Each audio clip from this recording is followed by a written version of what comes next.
नमस्कार साथियों, मैं हरवीर सराधना। आप सभी को हम साइंस का चैप्टर शुरू किया था साथियों। तो देखिए, हमने साइंस में क्या शुरू किया था। सबसे पहले कोशिका से हमने शुरुआत की थी और पहली जो शुरुआत होती है बायो की वो कोशिका से ही होती है साथियों। तो कोशिका में हमने विभिन्न पॉइंट आपको करवा दिए थे, जैसे थोड़ा सा आज हम उनके बारे में बात करेंगे। तो देखिए, सबसे पहले हमने बताया जीव विज्ञान के बारे में। तो साथियों, जीव विज्ञान के बारे में हमने बताया कि एक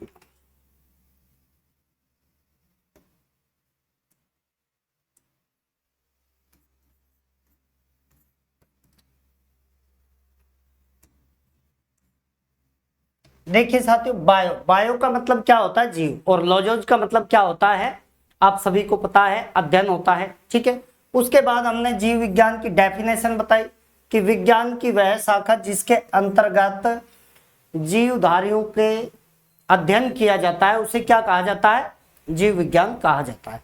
उसके बाद देखिए, जीव विज्ञान के जनक अरस्तु जो कहाँ के थे, ग्रीक के रहने वाले थे। बायोलॉजी शब्द लेमार्क ने दिया था, और ये लेमार्क कहाँ के थे साथियों, ये फ्रांस के थे। तो ये बात आप सभी को ध्यान रखनी है। उसके बाद देखिए, कोशिका के बारे में हमने अध्ययन शुरू किया था। जीव विज्ञान की डेफिनेशन और जीव विज्ञान शब्द के बारे में हमने आपको बताया। उसके बाद हमने शुरुआत की थी कोशिका। तो देखिए साथियों, कोशिका जीवधारियों की सबसे छोटी कार्यात्मक इकाई होती है। ठीक है, कोशिका से ऊतक बनते हैं, ऊतकों से अंग बनते हैं, और अंगों से क्या बनते हैं साथियों, आप सभी को पता है, शरीर का निर्माण होता है। उसके बाद देखिए, कोशिका विज्ञान को साइटोलॉजी कहते हैं, जिसके अंतर्गत कोशिका का अध्ययन किया जाता है। ठीक है, उसके बाद देखिए, कोशिका की खोज 1665 ईस्वी में रॉबर्ट हुक ने की थी। कोशिका का जनक कहलाता है ये। आगे, कोशिका को सबसे पहले ल्यूवेन हॉक ने देखा था। देखिए, कोशिका की खोज रॉबर्ट हुक ने की थी, जबकि देखा किसने था, ल्यूवेन हॉक। कोशिका के प्रकार बताए हमने, प्रोकैरियोटिक कोशिकाएं और यूकैरियोटिक कोशिकाएं। प्रोकैरियोटिक कोशिकाओं में हमने आपको बताया था जिसमें या तो केंद्रक नहीं पाया जाता है, या केंद्रक पाया जाता है तो वो स्पष्ट नहीं होता।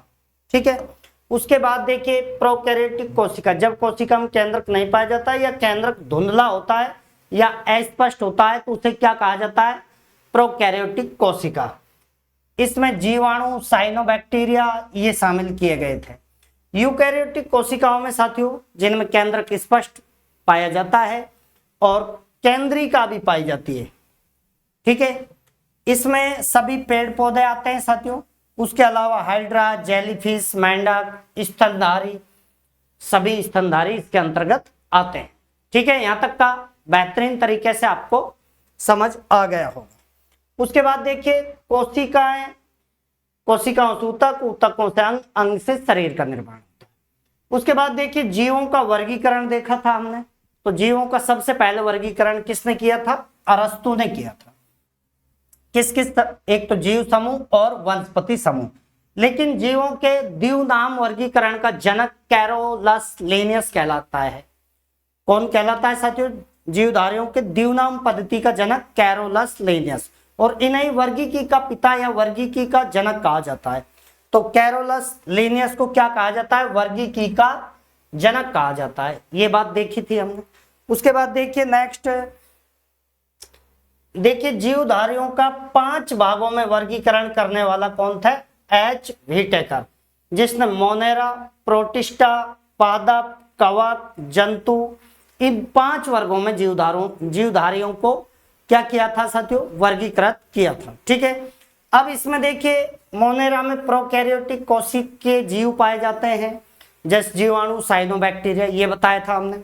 उसके बाद प्रोटिस्टा में साथियों यूकैरियोटिक जीव पाए जाते हैं, जैसे प्रोटोजोआ, जिनमें अमीबा है, युगलिना है, ये है, ये एक कोशी के जीव हैं साथियों। ठीक है, अमीबा और युगलिना। उसके बाद पादप बहुकोशी के जीव हैं, जिसमें आपको हाइड्रा ज्यादा याद रखना है, बाकी और पादप भी होते हैं साथियों। उसके बाद देखिए, कवकों का अध्ययन क्या कहलाता है, माइकोलॉजी कहलाता है। कवकों का अध्ययन क्या कहलाता है, माइकोलॉजी कहलाता है। ठीक है, उसके बाद कवकों में भित्ति काइटिन की बनी होती है। मशरूम एक कवक है जिसको सब्जी बनाकर खाया जाता है। ठीक है, देखिए जंतुओं में स्तनधारी, पक्षी और अन्य सभी शामिल होते हैं। उसके बाद देखिए हमने क्या बात करी थी, कोशिका के अंगों की बात करी थी। कोशिका के अंगों से पहले हमने जीव द्रव्य की बात करी थी। तो जीव द्रव्य की खोज सबसे पहले 1939 ईस्वी में पुरकिंजय ने की थी। किसने की थी साथियों? पुरकिंजय ने की थी जीवधारियों यानी जीव द्रव्य की खोज। अब देखिए जीव द्रव्य दो भागों में बटा रहता है, कोशिका द्रव्य और केंद्रक द्रव्य। कोशिका द्रव्य वो होता है जो केंद्रक और कोशिका झिल्ली के मध्य भरा होता है। जैसे साथियों ये केंद्रक हो गया और ये हो गई कोशिका झिल्ली। ये क्या हो गई? कोशिका झिल्ली। इसके बीच में जो द्रव भरा होता है उसे कोशिका द्रव कहते हैं। केंद्रक में जो द्रव होता है उसे क्या कहते हैं? आप सभी को पता है, केंद्रक द्रव्य कहा जाता है। अब देखिए कोशिका सिद्धांत की हम यहाँ पर बात करते हैं। कोशिका सिद्धांत 1838-39 में मैथियस स्लाइडेन और थियोडोर स्वान ने दिया था। मैथियस स्लाइडेन और थियोडोर स्वान ने दिया था, लेकिन ये नहीं बता पाए थे कि नई कोशिकाएं कैसे बनती है। तो नई कोशिकाओं के बारे में बताने वाला था विर्चो। क्या नाम था साथियों? 1855 में विर्चो ने बताया था। विर्चोई भी लिखा रहता है और विर्चो भी, जिन्होंने ये कहा था कि भाई पुरानी कोशिकाओं के विभाजन से किसका निर्माण होता है? नई कोशिकाओं का निर्माण होता है। तो यहां तक हमने अध्ययन कर लिया था कोशिका के बारे में कंप्लीट रूप से। अब साथियों कोशिका में विभिन्न प्रकार के अंग या कोशिका के विभिन्न भाग होते हैं, उनका अध्ययन हम करेंगे। तो आप सभी आ जाइए बेहतरीन तरीके से। तो देखिए अब हम हेडिंग डाल रहे हैं, आप ध्यान से समझिए। कोशिका के भाग, कोशिका के भाग या अंग भी कहते हैं साथियों। ठीक है, तो देखिए कोशिका के भागों में हम बात करते हैं। तो सबसे पहले तो हम जैसे कोशिका भित्ति देखेंगे। कोशिका भित्ति, कोशिका भित्ति, इनके बारे में डिटेल से बात करेंगे, सभी के बारे में। दूसरा हम देखने वाले हैं कोशिका झिल्ली। कोशिका झिल्ली की बात करेंगे। तीसरा देखिए हम बात करने वाले हैं सेंट्रियोसोम के बारे में। देखिए सेंट्रियोसोम, तीसरा सेंट्रियोसोम। साथियों देखिए इसे तारक काय भी कहा जाता है, तारक काय भी कहा जाता है। ठीक है, चौथा हम देखने वाले हैं सेंट्रियोसोम के बाद हम किसकी बात करेंगे? जैसे अंतः प्रद्रवी जालिका या अंतर्द्रवी जालिका, एंडोप्लाज्मिक रेटिकुलम। तो देखिए हम बात करेंगे अंतः प्रद्रवी भी लिखा रहता है साथियों, प्रद्रवी जालिका, या फिर इसे ही कहा जाता है अंतर्द्रवी जालिका। अंग्रेजी में क्या कहा जाता है साथियों? Endoplasmic reticulum. इंग्लिश में ER कहा जाता है, ये आपको ध्यान रखना है। अंग्रेजी में क्या कहा जाता है? ER, endoplasmic reticulum. ठीक है, उसके बाद देखिए सभी भागों को मैं यहीं पर लिख रहा हूं, आप आराम से समझें। उसके बाद देखिए 5वें नंबर पे हम राइबोसोम देखेंगे, राइबोसोम। छठा हम देखने वाले हैं, देखिए राइबोसोम के बाद माइटोकॉन्ड्रिया देखने वाले हैं, माइटोकॉन्ड्रिया, माइटोकॉन्ड्रिया। ठीक है, उसके बाद साथियों आगे बढ़ते हैं हम।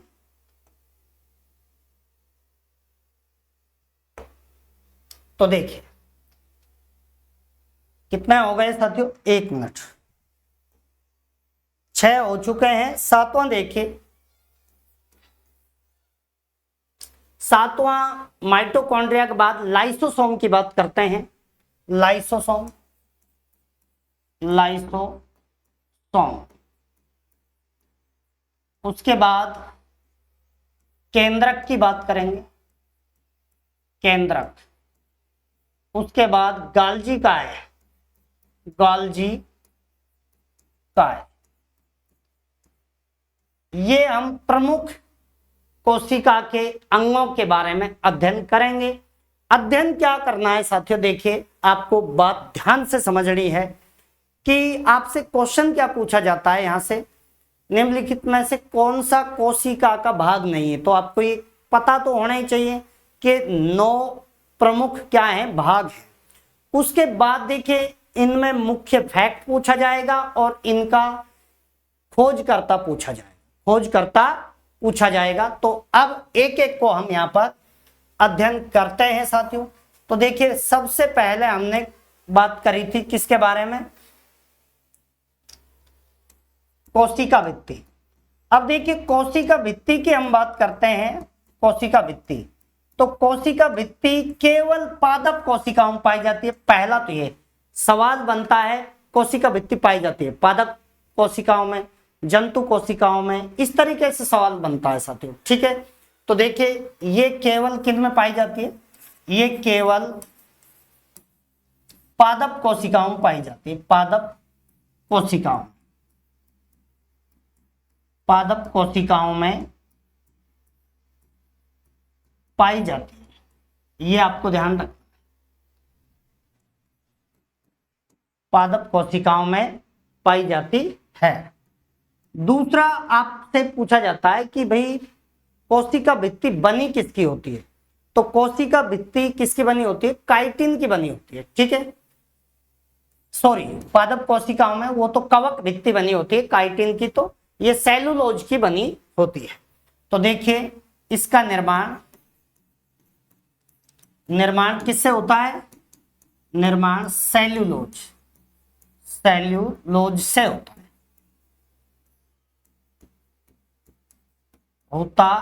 है। तो ये आपको दूसरा पॉइंट ध्यान रखना है इसके बारे में। तो देखिए सबसे पहले कोशिका भित्ति। अच्छा, कोशिका भित्ति का काम क्या है भाई, पादप के विभिन्न प्रकार के ऊतक वगैरह होते हैं, जो पादपों में जो भी जल और अन्य पदार्थ होते हैं उनको सुरक्षा प्रदान करना। तो देखिए वो आपसे इतना नहीं पूछा जाएगा, आपको ध्यान रखना है ये केवल पादप कोशिकाओं में पाई जाती है और इसका निर्माण किसके द्वारा होता है, सेलुलोज से होता है। तो हमने पहला कोशिका अंग देखा, कौन सा, कोशिका भित्ति, केवल पादप कोशिका और सेलुलोज की बनी होती है। दूसरा हम यहाँ पर चर्चा करने वाले हैं साथियों, कोशिका झिल्ली। कोशिका झिल्ली की बात करते हैं, कोशिका झिल्ली। तो देखिए इसको सेल मेम्ब्रेन कहते हैं अंग्रेजी में, कई बार अंग्रेजी वर्ड पूछा जाता है, सेल मेम्ब्रेन, ठीक है। सेल मेम्ब्रेन किसे कहते हैं साथियों, कोशिका झिल्ली को कहा जाता है। अब देखिए कोशिका झिल्ली ये जंतु कोशिकाओं में पाई जाती है, आपको ध्यान रखना है ये किन में पाई जाती है, जंतु कोशिका। मतलब पादप भी जीव हैं लेकिन जंतु और पादप दो भागों में बांटते हैं हम, तो ये जंतु कोशिकाओं में पाई जाती है, जंतु कोशिकाओं में पाई जाती है। दूसरा पॉइंट आपको ध्यान रखना है साथियों, इसका काम क्या है, ये कैसी होती है, अर्धपारगम्य झिल्ली होती है, यानी इसके अंदर विभिन्न पदार्थ होते हैं, कोशिका के जो विभिन्न पदार्थ होते हैं वो आ जा सकते हैं। अर्धपारगम्य झिल्ली किसे कहते हैं, जिसके अंतर्गत जो विभिन्न प्रकार के जो पदार्थ होते हैं कोशिका के, वो कोशिका में प्रवेश कर जाएं और वहां से बाहर निकल जाएं, तो इसे कहते हैं अंतः वो अर्धपारगम्य झिल्ली, अर्धपारगम्य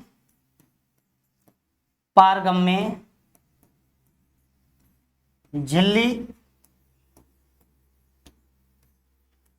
है। यानी कोशिका झिल्ली क्या है साथियों, अर्धपारगम्य झिल्ली है। अर्धपारगम्य झिल्ली का अर्थ आप समझ जाइए कि कोशिका के जो विभिन्न पदार्थ हैं वो कोशिका में प्रवेश भी कर सकते हैं और वापस निकल भी सकते हैं।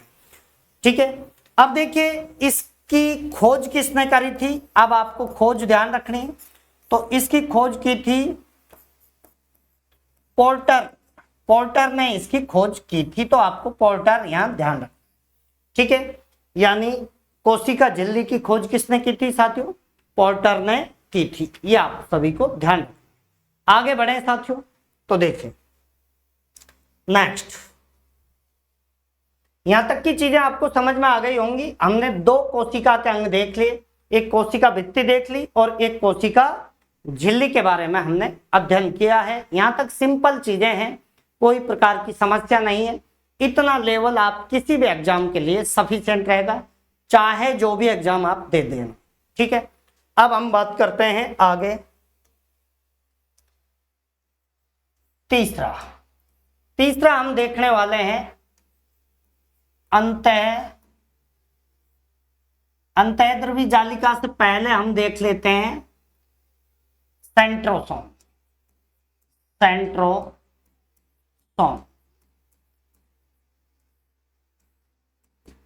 अब देखिए सेंट्रोसोम की खोज किसने की थी साथियों, इसकी खोज की थी बोवेरी ने। किसने, बोवेरी। तो खोजकर्ता आपको ध्यान रखना है, खोजकर्ता आपको बोवेरी याद रखना है। बोवेरी ने सेंट्रोसोम की क्या की थी, खोज की थी। इसे हिंदी में तारक काय भी कहा जाता है।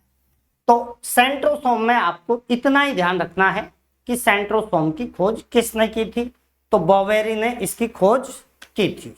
ठीक है, उसके बाद नेक्स्ट पर आते हैं चौथा, अंतःद्रवी जालिका। आपको मैंने यह भी बताया था कि अंतःप्रद्रवी जालिका भी कहते हैं इसे। एंडोप्लाज्मिक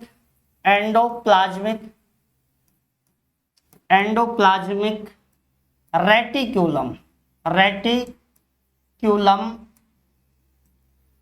भी कहा जाता है। शॉर्ट में इसे क्या कहते हैं साथियों, शॉर्ट में इसे ER कहते हैं, शॉर्ट में ER कहते हैं।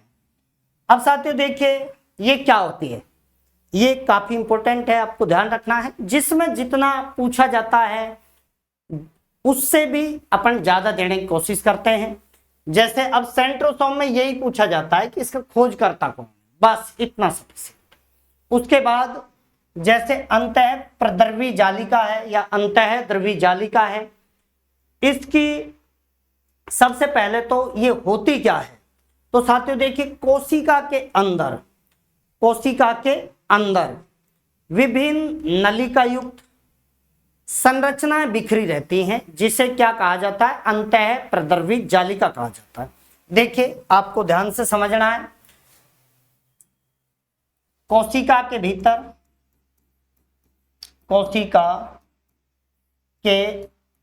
भीतर चपटी तथा नलिका युक्त जाल बिखरा रहता है, जिसे क्या कहते हैं साथियों, अंतःद्रवी जालिका कहते हैं, अंतःद्रवी जालिका कहते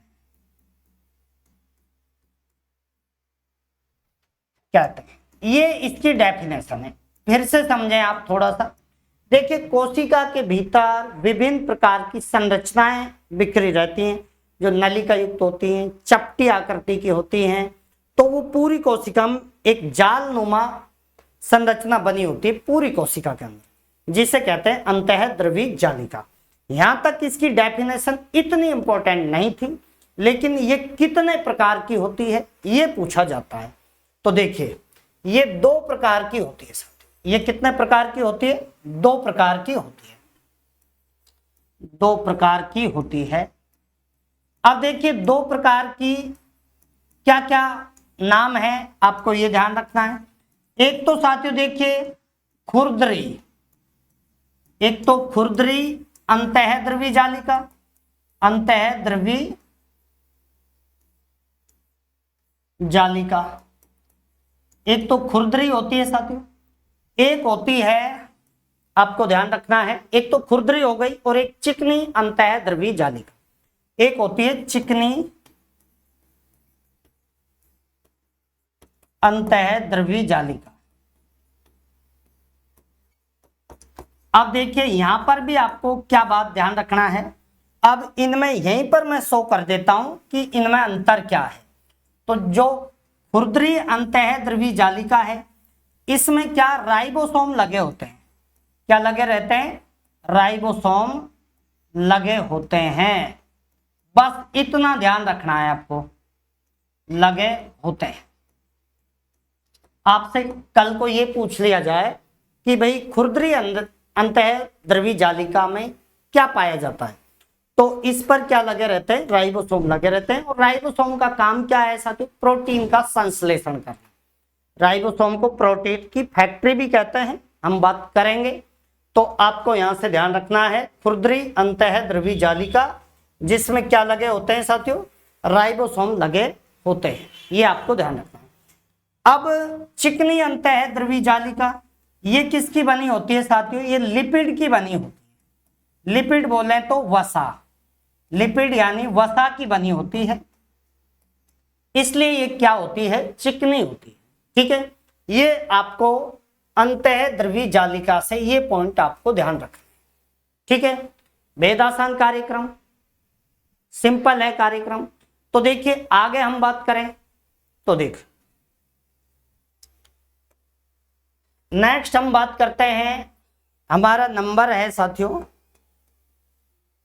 देखिए हमने पहला कोशिका भित्ति, दूसरा कोशिका झिल्ली, तीसरा सेंट्रोसोम अंतःद्रवी जालिका, और अब हम बात करेंगे राइबोसोम, फिर माइटोकॉन्ड्रिया की बात करेंगे। तो देखिए अब पांचवा है हमारा राइबोसोम। राइबोसोम, यहां से देखिए एक तो इसका जनक पूछा जाएगा आपसे, राइबोसोम का खोजकर्ता। तो देखिए खोजकर्ता आपको दो ध्यान रखने हैं यहां पर। खोजकर्ता, खोजकर्ता की हम बात करते हैं तो देखिए पादप कोशिकाओं में, पादप कोशिकाओं में तो किसने खोज की थी? देखिए खोजकर्ता दो हैं पादप कोशिकाओं में खोज करने वाले, रॉबिन्सन एवं ब्राउन। रॉबिन्सन एवं ब्राउन। लास्ट में हम आपको कुछ तरीके भी बताएंगे इनके खोजकर्ता कैसे याद रखे जाए।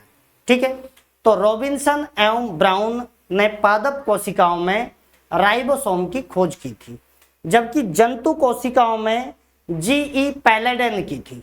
ठीक है, तो देखिए पादप कोशिकाओं में राइबोसोम की खोज और जंतु कोशिकाओं में राइबोसोम की खोज।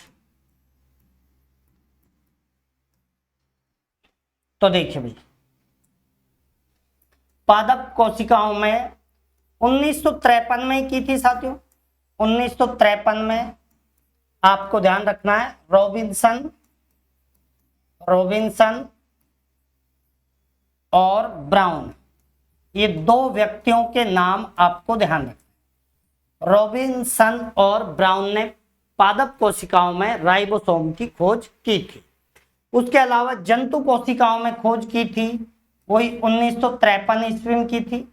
और खोजकर्ता कौन थे जंतु कोशिकाओं में? कौन थे साथियों? आपको ध्यान रखना है, जीई पैलेडे। जंतु कोशिकाओं में जीई पैलेडे, ये आपको ध्यान रखना। तो देखिए अब आपसे पूछा जाएगा राइबोसोम का काम क्या है। तो इसका देखिए कार्य याद रखना है आपको। कार्य है प्रोटीन का संश्लेषण करना, प्रोटीन का संश्लेषण करना। आपसे पूछा जाएगा निम्नलिखित में से किनका कार्य प्रोटीन संश्लेषण है, तो राइबोसोम आपको ध्यान रखना। साथियों आपसे एक सवाल और पूछा जाएगा, भाई प्रोटीन की फैक्ट्री किसे कहा जाता है? तो देखिए प्रोटीन का संश्लेषण कौन करता है? प्रोटीन का निर्माण कौन करता है? राइबोसोम। और जहां निर्माण कोई चीज का होता है वो तो फैक्ट्री हो जाती है उसकी, तो राइबोसोम को प्रोटीन की फैक्ट्री भी कहा जाता है। बोलो यस और नो। तो देखिए हम यहाँ बात करते हैं राइबोसोम को क्या कहा जाता है? राइबोसोम को प्रोटीन की फैक्ट्री, प्रोटीन की फैक्ट्री कहा जाता है। प्रोटीन की फैक्ट्री वेरी इंपॉर्टेंट है साथियों, कहा जाता है। तो देखिए आपको ये बात ध्यान रखनी है, यहां से राइबोसोम को क्या कहा जाता है? प्रोटीन की फैक्ट्री कहा जाता है। ये सवाल अक्सर पूछा जाता रहता है। ठीक है, तो राइबोसोम के बारे में हमने चर्चा करी साथियों। तो देखिए राइबोसोम के बारे में हमने बात करी कि पादप कोशिकाओं में इसकी खोज अलग व्यक्तियों ने की थी, अलग साइंटिस्टों ने की थी। जंतु कोशिकाओं में इसकी खोज अलग साइंटिस्ट ने की थी। तो देखिए पादप कोशिकाओं में रॉबिन्सन और ब्राउन ने की थी। जंतु कोशिकाओं में किसने की थी? जी.ई. पैलेडेन की थी। राइबोसोम की बात करते हैं तो इसका कार्य क्या है? तो राइबोसोम का कार्य है प्रोटीन का निर्माण करना, प्रोटीन का संश्लेषण करना। यस और नो? तो देखिए आपको ध्यान रखना है, इसलिए इसे प्रोटीन की फैक्ट्री भी कहा जाता है। बोलो। तो देखिए यहां तक की चीजें आपको समझ में आ गई। उसके बाद देखिए हम बात करेंगे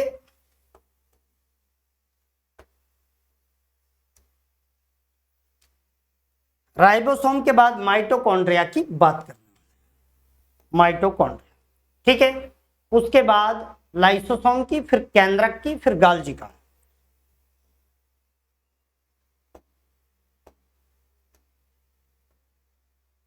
तो देखिए नेक्स्ट हम बात करते हैं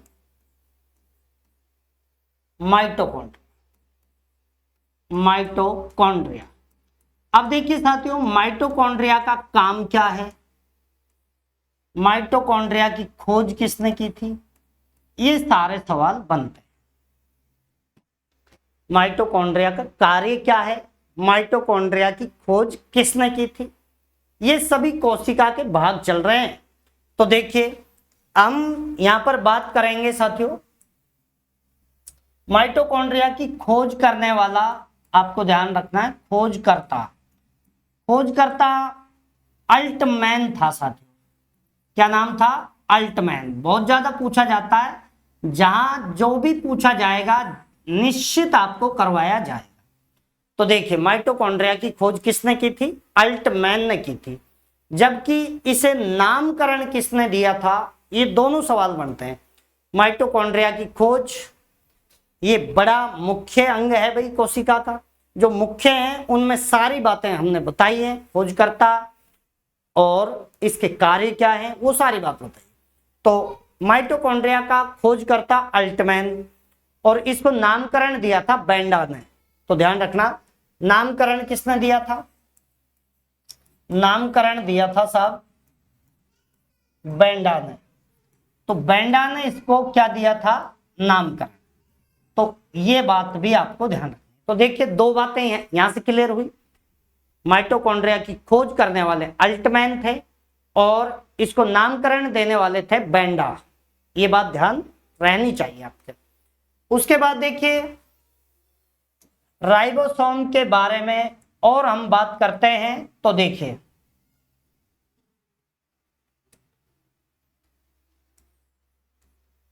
राइबोसोम के बारे में हम बात करते हैं साथियों। चलो मैं कलर दूसरा ही लेता हूं। देखिए राइबोसोम का कार्य क्या है, कार्य की बात करते हैं।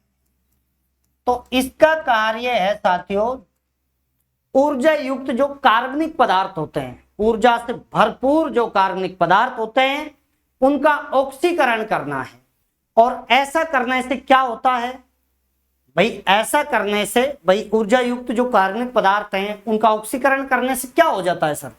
उनका ऑक्सीकरण करने से बहुत अधिक मात्रा में ऊर्जा मुक्त होती है, ऊर्जा एटीपी के रूप में मुक्त होती है। ये आपको ध्यान रखना है। देखिए श्वसन के दौरान माइटोकॉन्ड्रिया में क्या होता है साथियों, ऑक्सीकरण। जैसे हम श्वसन लेते हैं तो ऑक्सीजन जाता है, ऑक्सीजन जाता है तो जो कार्बनिक पदार्थ हैं जो कहां पर पाए जाते हैं, कहां पर पहुंच जाते हैं, माइटोकॉन्ड्रिया में। तो माइटोकॉन्ड्रिया में उनका क्या कर दिया जाता है, ऑक्सीकरण। और ऑक्सीकरण जब करते हैं तो अत्यधिक मात्रा में ऊर्जा मुक्त होती है। तो ऊर्जा का निर्माण करने वाला हुआ ये, और जो ऊर्जा का निर्माण करने वाला है उसे ऊर्जा घर कहा जाता है। तो इसे कोशिका का ऊर्जा घर या पावर हाउस भी कहा जाता है।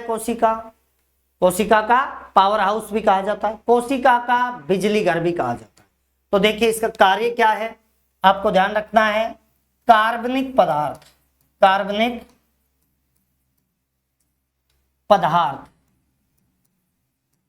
यानी जिनमें क्या पाई जाती है, जिनमें ऊर्जा होती है, यानी ऊर्जा युक्त कार्बनिक पदार्थ,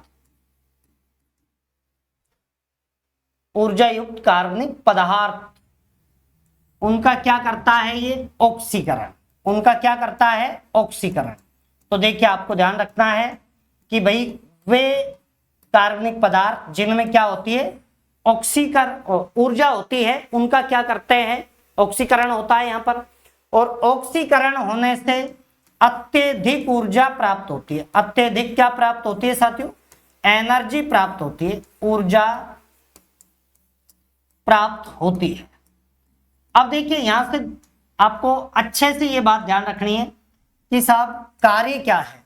तो भाई वे पदार्थ जिनमें ऊर्जा होती है, वे कार्बनिक पदार्थ जिनमें क्या होती है, ऊर्जा होती है, उनका ऑक्सीकरण माइटोकॉन्ड्रिया में होता है श्वसन के दौरान। जब श्वसन होता है तब क्या होता है, ऑक्सीकरण हो जाता है कार्बनिक पदार्थों का, जिससे अत्यधिक मात्रा में क्या प्राप्त होती है, ऊर्जा प्राप्त होती है। इसलिए इसे क्या कहा जाता है, कोशिका का ऊर्जा गृह। तो देखिए इसलिए माइटोकॉन्ड्रिया को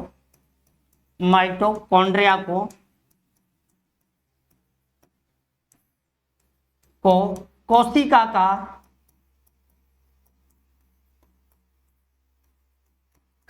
ऊर्जा गृह कहा जाता है, ऊर्जा गृह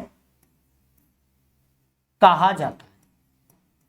देखिए एक तो ऐसे पूछा जाता है साथियों, तो देखिए कोशिका का ऊर्जा गृह, तो देखिए ये लाइन आपको यहां तक अच्छे से याद करना कि भाई कोशिका का ऊर्जा गृह किसे कहा जाता है, तो माइटोकॉन्ड्रिया को। या फिर इसे क्या कह देते हैं, कोशिका का ऊर्जा गृह कह दो, या फिर कोशिका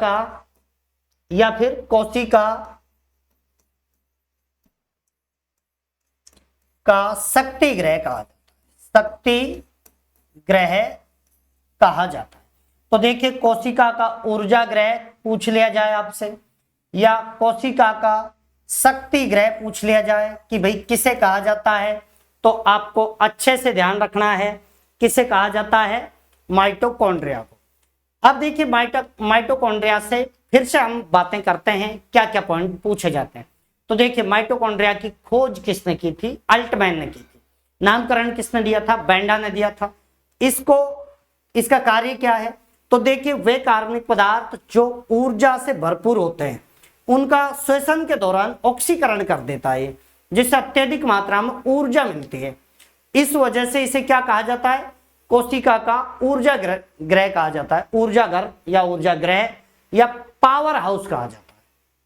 देखिए हिंदी में शक्ति गृह कह देते हैं, कोशिका का शक्ति गृह, या पावर हाउस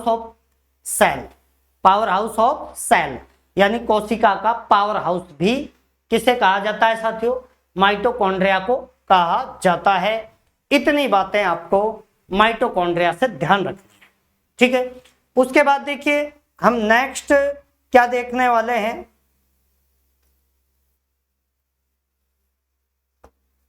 देखिए लाइसोसोम की बात करेंगे, केंद्रक की बात करेंगे और गाल्जी का है। तो देखिए लाइसोसोम की हम यहां पर बात कर लेते हैं। लाइसोसोम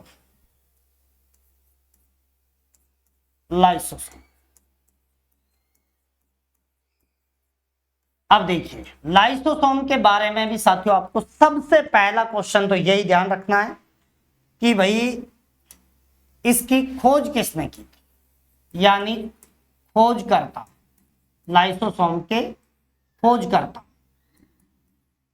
तो देखिए लाइसोसोम के खोजकर्ता कौन है साथियों, डी डुवे।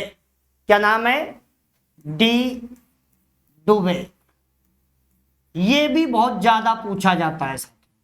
तो लाइसोसोम की खोज किसने की थी, डी डुवे ने की थी। एक बात तो आपको ये ध्यान रखना। उसके बाद देखिए इसका कार्य क्या है। तो देखिए इसका कार्य है जैसे प्रोटीन हो गया, जैसे क्या हो गया, प्रोटीन हो गया, जैसे वसा, जैसे अमीनो अम्ल, अमीनो अम्ल आदि का पाचन करना। इन सब का क्या करना साथियों, इन सब का पाचन करना। ये किसका काम है साथियों, लाइसोसोम। ध्यान रखें, फिर से सुनिए, प्रोटीन, अमीनो अम्ल, वसा, इन सब का पाचन कौन करता है, लाइसोसोम। लाइसोसोम की खोज किसने की थी, डी डुवे ने, डी डुवे ने। ध्यान रखना, तो डी डुवे ने लाइसोसोम की खोज की थी, ये आपको याद रह जाएगा। इसका काम है वसा, प्रोटीन, अमीनो अम्ल आदि का पाचन करना। इसलिए कई बार जब व्यक्ति भूखा रहता है, यानी कोशिका का पोषण नहीं होता है, तब ये क्या कोशिका का ही पाचन शुरू कर देता है। इसलिए कोशिका की आत्मघाती थैली कहा जाता है। ये सवाल बनता है भयंकर रूप से। तो देखिए इसे क्या कहा जाता है, इसे कोशिका की, इसे कोशिका की आत्मघाती थैली कहा जाता।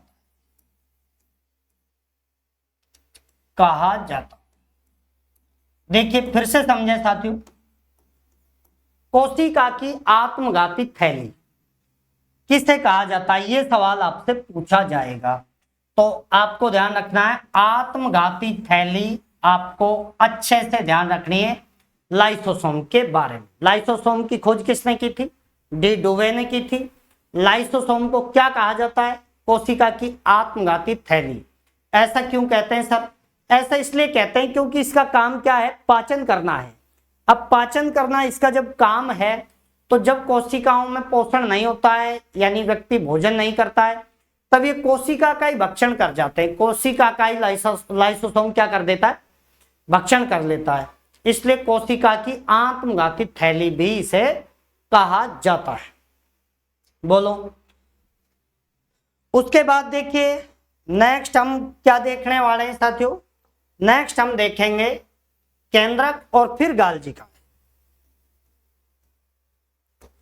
तो देखिए अब हम केंद्रक के बारे में विशेष अध्ययन करेंगे साथियों।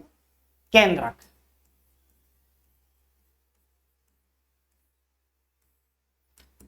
केंद्रक तो देखिए किसी भी कोशिका का जो सेंटर भाग होता है, किसी भी कोशिका का जो सेंटर भाग होता है वो क्या होता है, उसका नाम क्या है, केंद्रक होता है। अब एक तो केंद्रक की खोज किसने की थी, तो आपको रॉबर्ट ब्राउन याद रखना है। रॉबर्ट हुक ने तो कोशिका की खोज की थी और रॉबर्ट ब्राउन ने किसकी खोज की थी, केंद्रक की। एक तो ये याद रखना है। केंद्रक के अंदर सर क्या खासियत है इसकी, तो कोशिका के विभाजन में ये सहायक होता है। कोशिका के विभाजन में सहायक कौन होता है, केंद्रक होता है। ठीक है, उसके अलावा केंद्रक में क्या पाए जाते हैं, केंद्रक में गुणसूत्र पाए जाते हैं। गुणसूत्रों के अंदर क्या पाया जाता है, जीन पाए जाते हैं। यानी ये जो केंद्रक है इसके अंदर डीएनए पाया जाता है। डीएनए मिलकर ही किसका निर्माण करते हैं, गुणसूत्र, जिन्हें क्रोमोसोम कहते हैं, उनका निर्माण करते हैं। और गुणसूत्रों के अंदर क्या पाए जाते हैं, जीन पाए जाते हैं। तो देखिए ध्यान से समझना आप। देखिए कोशिका का मुख्य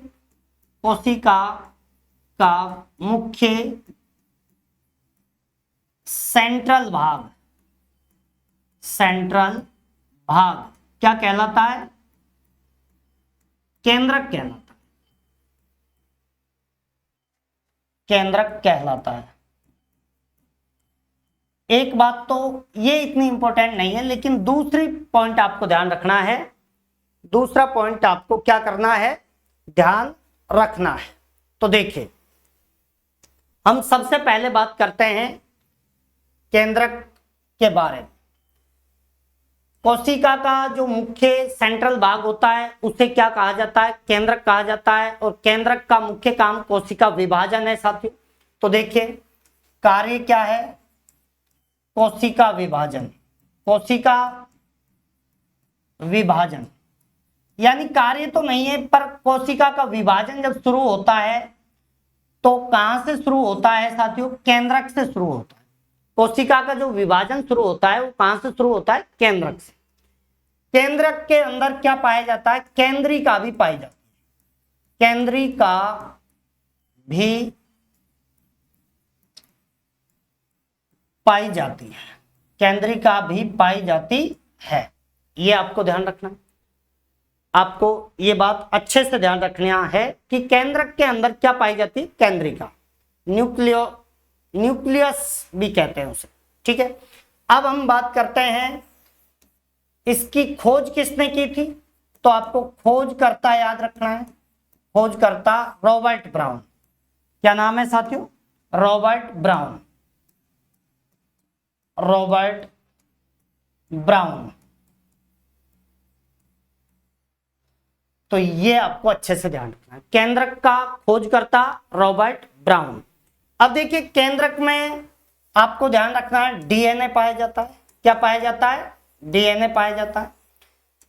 केंद्रक में विभिन्न प्रकार के डीएनए मिलकर के किन का निर्माण करते हैं, गुणसूत्रों का निर्माण करते हैं। गुणसूत्रों का निर्माण करते हैं जिन्हें क्रोमोसोम कहते हैं। और गुणसूत्रों पर क्या पाए जाते हैं, गुणसूत्रों पर जीन पाए जाते हैं, जीन पाए जाते हैं। देखिए फिर से समझिए भाई, केंद्रक में डीएनए पाया जाता है और डीएनए मिलकर के गुणसूत्रों का निर्माण करता है। गुणसूत्रों पर क्या पाए जाते हैं साथियों, जीन पाए जाते हैं, जीन पाए जाते हैं। ये आपको ध्यान रह जाएगा। बोलो, देखिए जीन कहां पर पाए जाते हैं, गुणसूत्रों पर। और ये आनुवांशिक गुणों का क्या करते हैं, जीन आनुवांशिक गुणों का स्थानांतरण करते हैं। तो देखिए, जीन क्या करते हैं, आनुवांशिक गुणों का, आनुवांशिक गुणों का एक पीढ़ी से दूसरी पीढ़ी में, दूसरी पीढ़ी में स्थानांतरण करते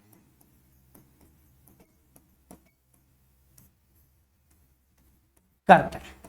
अब देखिए, केंद्रक से इतनी बातें ध्यान रखते हैं। आपसे तो देखिए नॉर्मल ये सवाल पूछे जाएंगे कि भाई केंद्रक की खोज किसने की थी, रॉबर्ट ब्राउन, आपको ध्यान रखना। उसके बाद देखिए, कोशिका का जब विभाजन होता है तो उसमें मेन रोल किसका होता है, केंद्रक का। मुख्य भूमिका किसकी होती है, केंद्रक की। कोशिका विभाजन होना सर जरूरी है क्या, भाई कोशिका विभाजन से ही नई कोशिकाओं का निर्माण होता है, ये आपको ध्यान रखना है। उसके अलावा देखिए, कोशिका के बारे में बाकी बात करते हैं। तो देखिए, केंद्रक के अंदर डीएनए पाया जाता है, डीएनए गुणसूत्र पाए जाते हैं और गुणसूत्रों पर क्या पाए जाते हैं, जीन। और जीन क्या है, आनुवांशिक पदार्थ हैं साथियों, यानी आनुवांशिक लक्षणों को एक पीढ़ी से दूसरी पीढ़ी में पहुंचाने का काम कौन करते हैं, जीन करते हैं। ये बात आपको समझ में आ गई। केंद्रक के बारे में हमने मुख्य बातें यहां पर कर ली है। उसके बाद अब हम बात करेंगे नेक्स्ट। तो देखिए,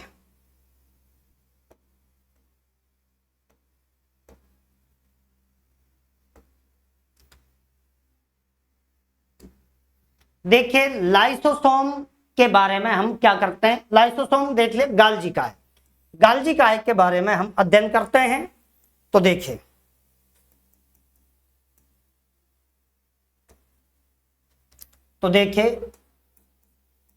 गोल्जी काय,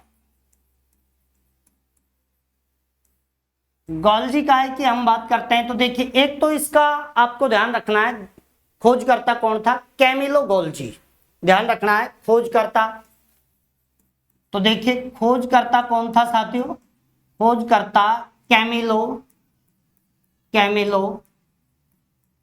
गोल्जी। तो ये तो नाम से ही पता चल रहा है, गाल्जी लग रहा है, बस कैमिलो याद रखना है। देखिए गोल्जी काय का जो खोजकर्ता था उसका नाम क्या है साथियों? Camillo Golgi, Camillo Golgi. उसके अलावा देखिए इसका एक उपनाम है, वो आपको ध्यान रखना है कि गोल्जी काय को क्या कहा जाता है? कोशिका का यातायात प्रबंधक कहा जाता है। तो देखिए इसे क्या कहा जाता है?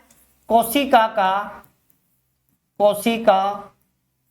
का यातायात प्रबंधक कहा जाता है, प्रबंधक।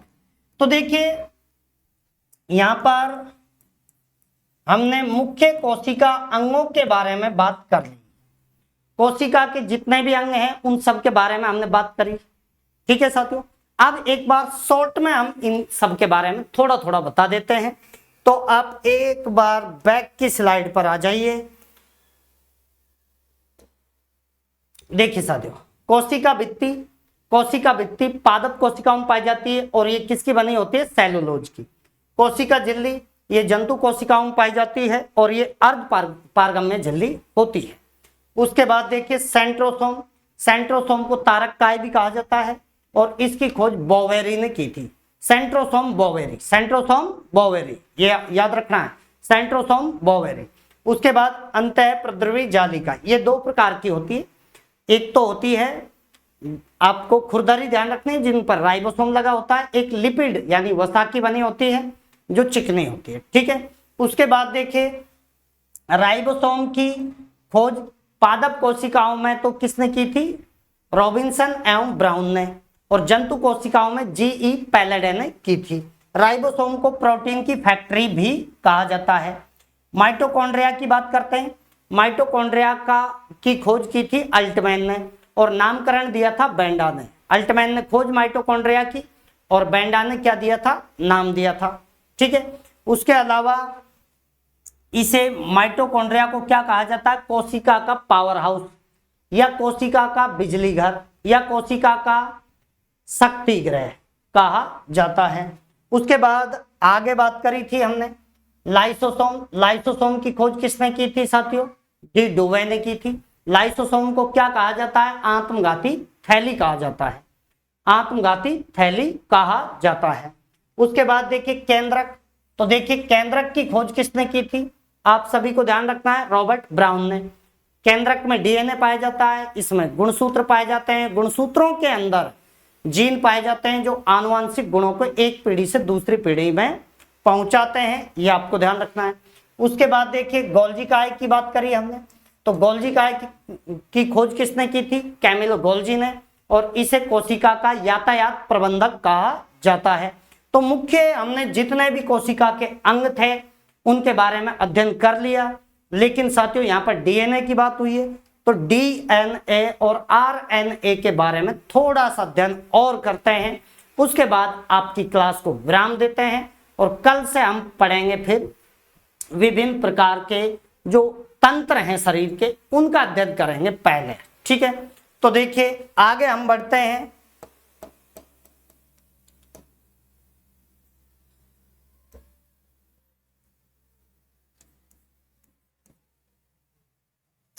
तो देखिए आगे हम बात करते हैं साथियों डीएनए की।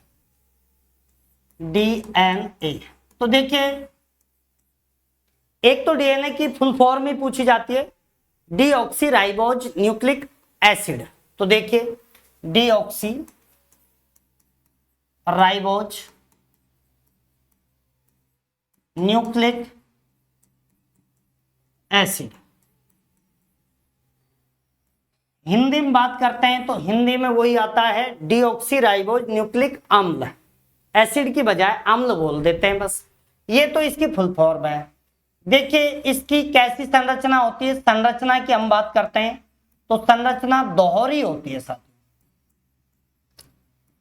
संरचना कैसी होती है? दोहरी संरचना होती है, द्विकुंडलित संरचना कहते हैं, यानी दोहरी संरचना कह दो या द्विकुंडलित। द्विकुंडलित संरचना। अब देखिए डीएनए की द्विकुंडलित संरचना के बारे में, यानी इसकी खोज भी कह सकते हैं या इसके बारे में सबसे पहले किन्होंने बताया था, तो वाटसन एवं क्रिक ने। तो देखिए डीएनए की द्विकुंडलित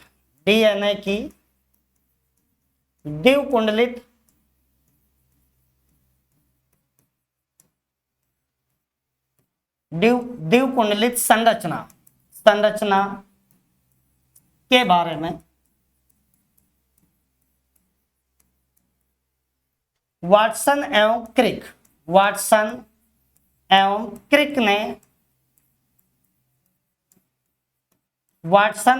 क्रिक ने बताया था। देखिए साथियों, आपसे पूछा जाएगा कि भाई डीएनए की द्विकुंडलित संरचना या डीएनए की खोज किसने की, तो वाटसन एवं क्रिक। ठीक है, वाटसन एवं क्रिक ने बताया। खोज करना पूछ ले या बताया किसने था, ये बात पूछ ली जाए आपसे, तो आपको क्या ध्यान रखना है, वाटसन एवं क्रिक याद रख। बोलो यस और नो, आपको ये बात समझ में आई होगी। उसके बाद देखिए अब हम आगे क्या बात करते हैं, तो देखिए डीएनए बना किसका होता है, डीएनए किससे मिलकर बना होता है। तो देखिए आपको ध्यान रखना है, डीएनए न्यूक्लियोटाइड का बना होता है। किसका, न्यूक्लियोटाइड का बना होता है, न्यूक्लियोटाइड का बना होता है। ये बात आपको ध्यान रखनी है, डीएनए किसका बना होता है, न्यूक्लियोटाइड का। दूसरा, न्यूक्लियोटाइड दो भागों में, दो चीजों से मिलकर बनता है साथियों। डीएनए तो न्यूक्लियोटाइड का बना होता है, पर खुद न्यूक्लियोटाइड है वो दो चीजों से मिलकर बना होता है, एक न्यूक्लियोसाइड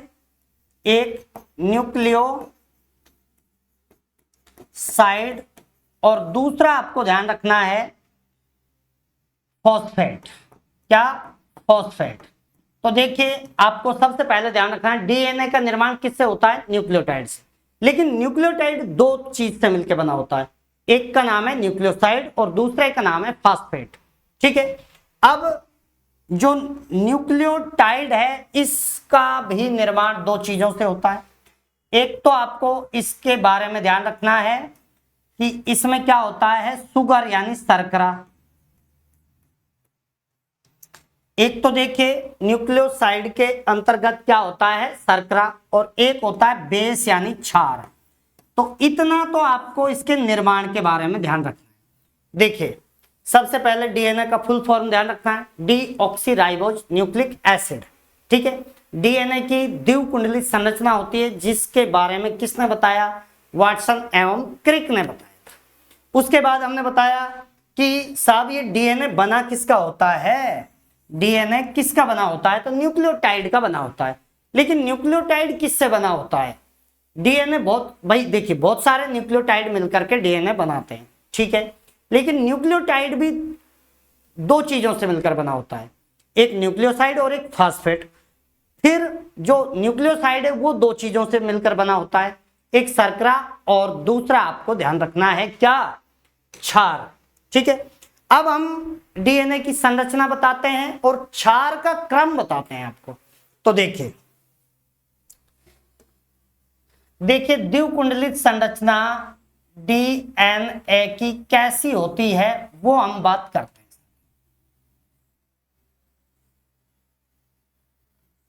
हैं। डीएनए की जो द्विकुंडलित संरचना होती है उसके बारे में हम थोड़ा सा आपको बता देते हैं।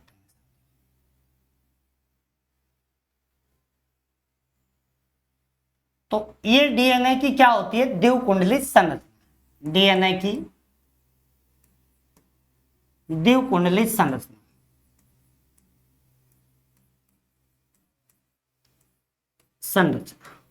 अब देखिए यहां पर हम बात करते हैं साथियों, डीएनए की जो द्विकुंडलित संरचना होती है इसमें क्षार होते हैं। जैसे देखिए आपको ध्यान रखना है, ए हमेशा किससे, टी से मिला होता है, जबकि जी हमेशा किससे, आपको देखिए एडेनिन किससे, थाइमिन से मिलता है हमेशा, और जी हमेशा सी से मिलता है। तो देखिए ए टी से मिलता है और जी किससे मिलता है, सी से।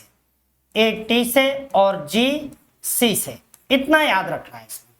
अब आपको देखिए ए टी जी और सी, ये क्या है, क्षार है साथ में। ये क्या है, क्षार। जैसे इसका नाम है एडेनिन, एडेनिन। इसका नाम है थाइमिन, थाइमिन। उसके बाद देखिए इसका नाम है ग्वानिन, ग्वानिन। ठीक है, और इसका नाम है साइटोसिन, साइटोसिन या साइटोसिन, ऐसे लिख दो, साइटोसिन।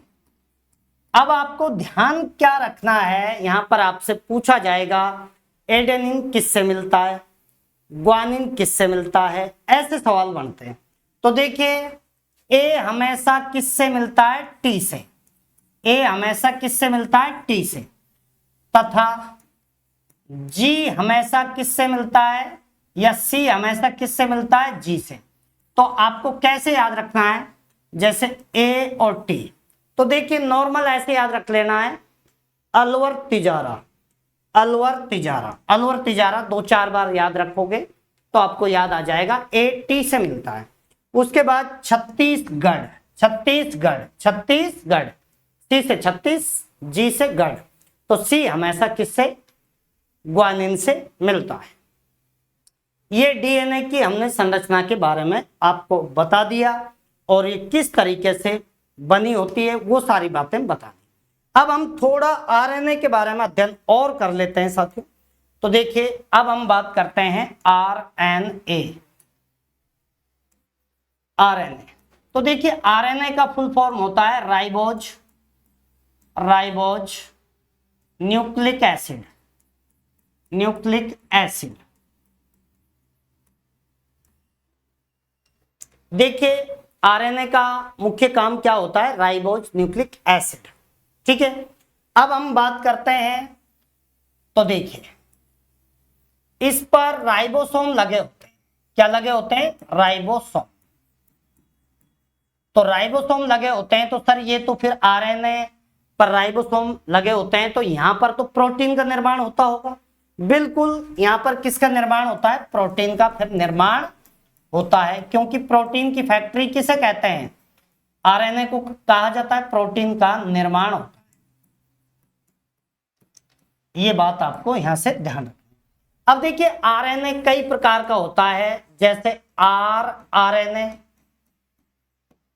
एक होता है टीआरएनए, और एक होता है एमआरएनए। ये 3 प्रकार का होता है। कई बार तो सिंपल सा सवाल यही पूछ लिया जाता है, इनमें से कौन सा आरएनए का प्रकार नहीं है। तो आरटीएम, ये 3 प्रकार का आरएनए होता है, आरआरएनए, टीआरएनए और एमआरएनए। अब इसके अलावा कुछ भी लिखे तो वो प्रकार नहीं है। अब देखिए इसका पूरा नाम है राइबोजोनल, राइबोजोनल आरएनए।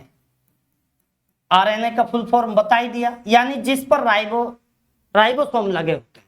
ठीक है, इसका पूरा नाम है ट्रांसफर आरएनए, ट्रांसफर आरएनए। इसका पूरा नाम है messenger RNA, messenger RNA.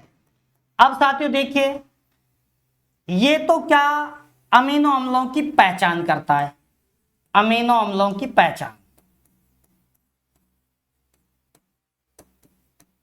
Amino अम्लों की क्या करता है, पहचान। अमीनो अम्लों की पहचान करने का काम है मैसेंजर आरएनए की, यानी ये मैसेज देता है कि कहां कहां पर क्या है। आपको ध्यान रखना है अमीनो अम्ल हैं। तो देखिए अमीनो अम्लों की पहचान करता है कौन, मैसेंजर आरएनए। तो ये मैसेज किसे देता है, टीआरएनए को। तो ये क्या करता है, अमीनो अम्लों को ट्रांसफर करता है। अमीनो अम्लों का क्या करता है, अमीनो अम्लों को पहुंचाता है कहां पर, अम्लों को rRNA पर पहुंचाता है, rRNA पर पहुंचाता है। अमीनो अम्लों को rRNA पर पहुंचाता है यानी ट्रांसफर करता है। देखिए यहां से बात आपको अच्छे से ध्यान रखनी है साथियों, गड़बड़ नहीं हो जानी चाहिए। देखिए जो मैसेंजर आरएनए है ये तुरंत मैसेज देता है किसको, आपको ध्यान रखना है टीआरएनए को। वो कहता है कि यहाँ पर अमीनो अम्ल हैं, तो फिर क्या करता है ये अपने तुरंत प्रभाव से अमीनो अम्लों को कहां पर पहुंचा देता है, rRNA पर, इस पर पहुंचा देता है। और अमीनो अम्लों से किसका निर्माण होता है, प्रोटीन का। फिर rRNA पर जहां राइबोसोम लगे होते हैं वहां पर प्रोटीन का निर्माण हो जाता है। तो साथियों देखिए ये हमने कोशिका के बारे में विभिन्न हर पहलू को हमने यहाँ पर जाना है, एक एक चीज को यहाँ पर क्लियर करा है। आपको कोई भी प्रकार की समस्या आए तो कमेंट बॉक्स में अवश्य डालें, और आपको ऐसी बेहतरीन क्लासों के लिए रेगुलर पढ़ते रहिए, मुस्कुराते रहिए विद हरवीर सराधना। और साथियों आपको जो भी आप जिस भी कोर्स की यानी जिस भी आप सर्विस की तैयारी कर रहे हो उसमें पूरी सफलता दिलाएगा। सभी साथियों को धन्यवाद। जय हिंद, जय भारत।